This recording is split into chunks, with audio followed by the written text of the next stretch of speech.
Hello, YouTubers. We just finished a series on entity framework, and I think it's time for us to talk about a login system. I've had a lot of questions about login systems, so I think we should just implement a really simple one from scratch and not one that comes with Microsoft or anything like that. And so we can talk about the basics of a login system. Once again, I'm going to be using Visual Studio 2012, and we're going to do this in MVC 4 Razor. A login system is quite simple. We need to be able to register a user, to log in the user, and log out the user. Database-wise, we need, if for simple authentication, we need a single table, like a user's table with a user ID, a username, a password, and also a password salt. And then I'll talk about that later. The reason why I'm using a salt is because I am going to use a third-party library called Simple Crypto. I am not going to go in depth on how to encrypt and decrypt a password. I'm simply going to use a third-party library to do that. That's a pretty complex subject, to be honest with you. I don't know much about it. There's too much discussion out there in regards to the subject, and I'm not going to attempt to do that. If you're trying to get a login system and you can use a third-party library, you should just do that. So enough talking. Let's go ahead and start. Let's create a new project here, and it's going to be a ASP MVC4 web application, and then let's just call it a simple login system. That's going to be our solution name.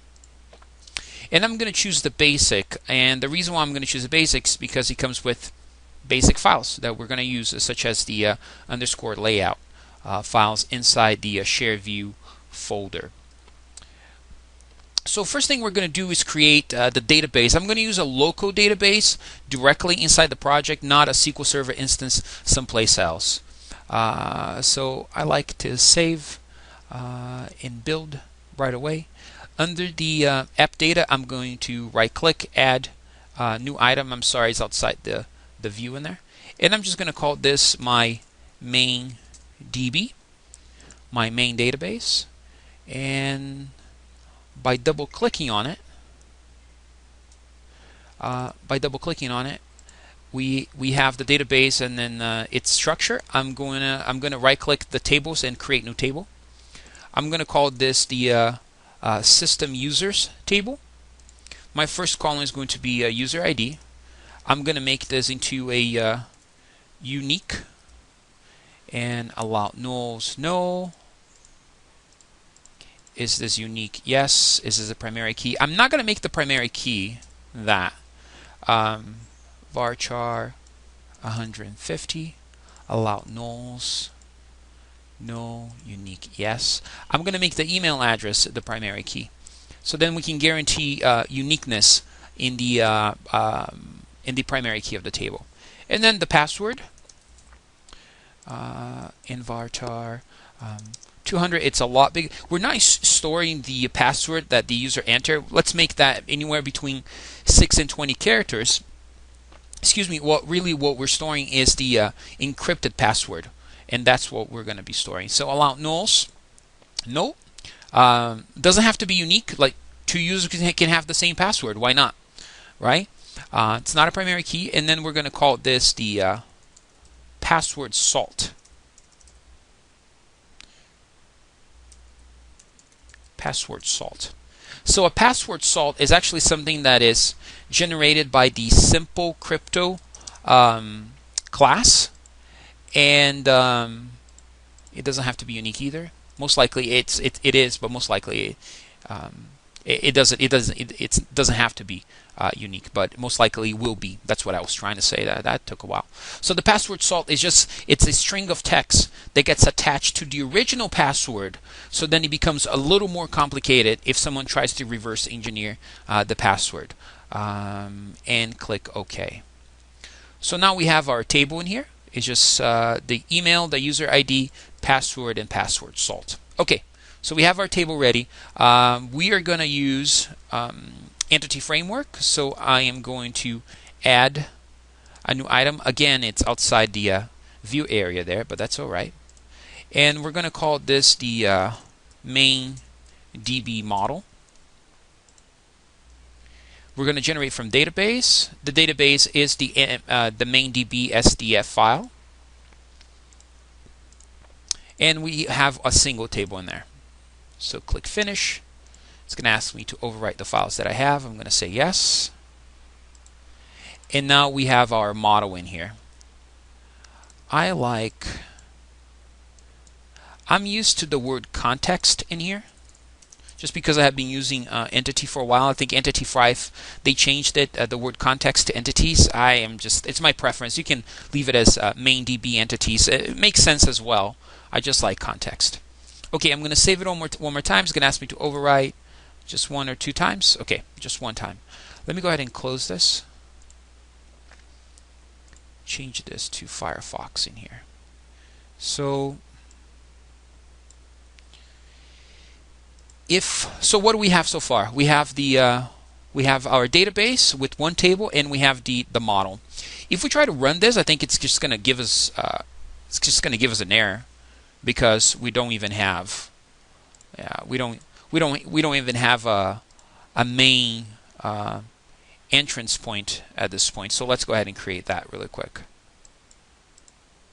So hopefully it will open here next time, and exit. So the first thing that we need to do, let's stop this. Under controllers, let's add a new controller. It keeps going out. I'm sorry about that. Let's call this the home controller. Click Add. And then we can double click View, right click, and click Add View. Let's choose the main layout here. Let's inherit from the underscore layout, and you see later why. Now at this point, if we run it, it's actually going to display indexing here. And now we have our first page. Very good. So the next thing that we need to do in here is create an actual model of our user. So add, I'm choosing class at the very bottom, and I'm just going to call this the user model. The user model has 3 properties. Property string email, property string password, and property string password salt. The user doesn't choose the password salt, but we need this because later on we're actually going to save it back to the database. Well, do we need it? Maybe we don't need it. I don't think we need it. Okay, let's add some annotations in here. Let's make this required,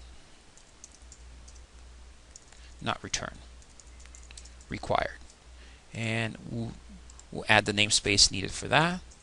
Let's make this required as well.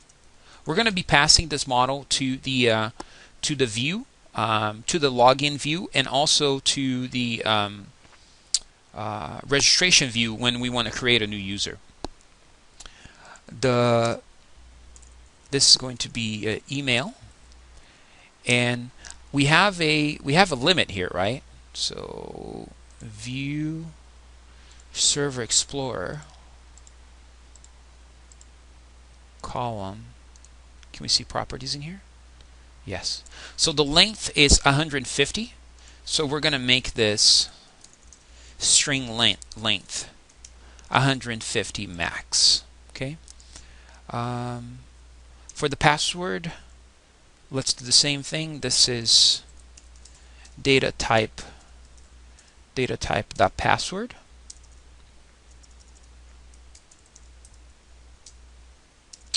Oh, capitalization. Data type dot password. And then we're also going to make length 200. Well, so what are we doing here? String length. Let's make it a max of 20 characters and minimum length of 6. So let's do that. I think that's enough.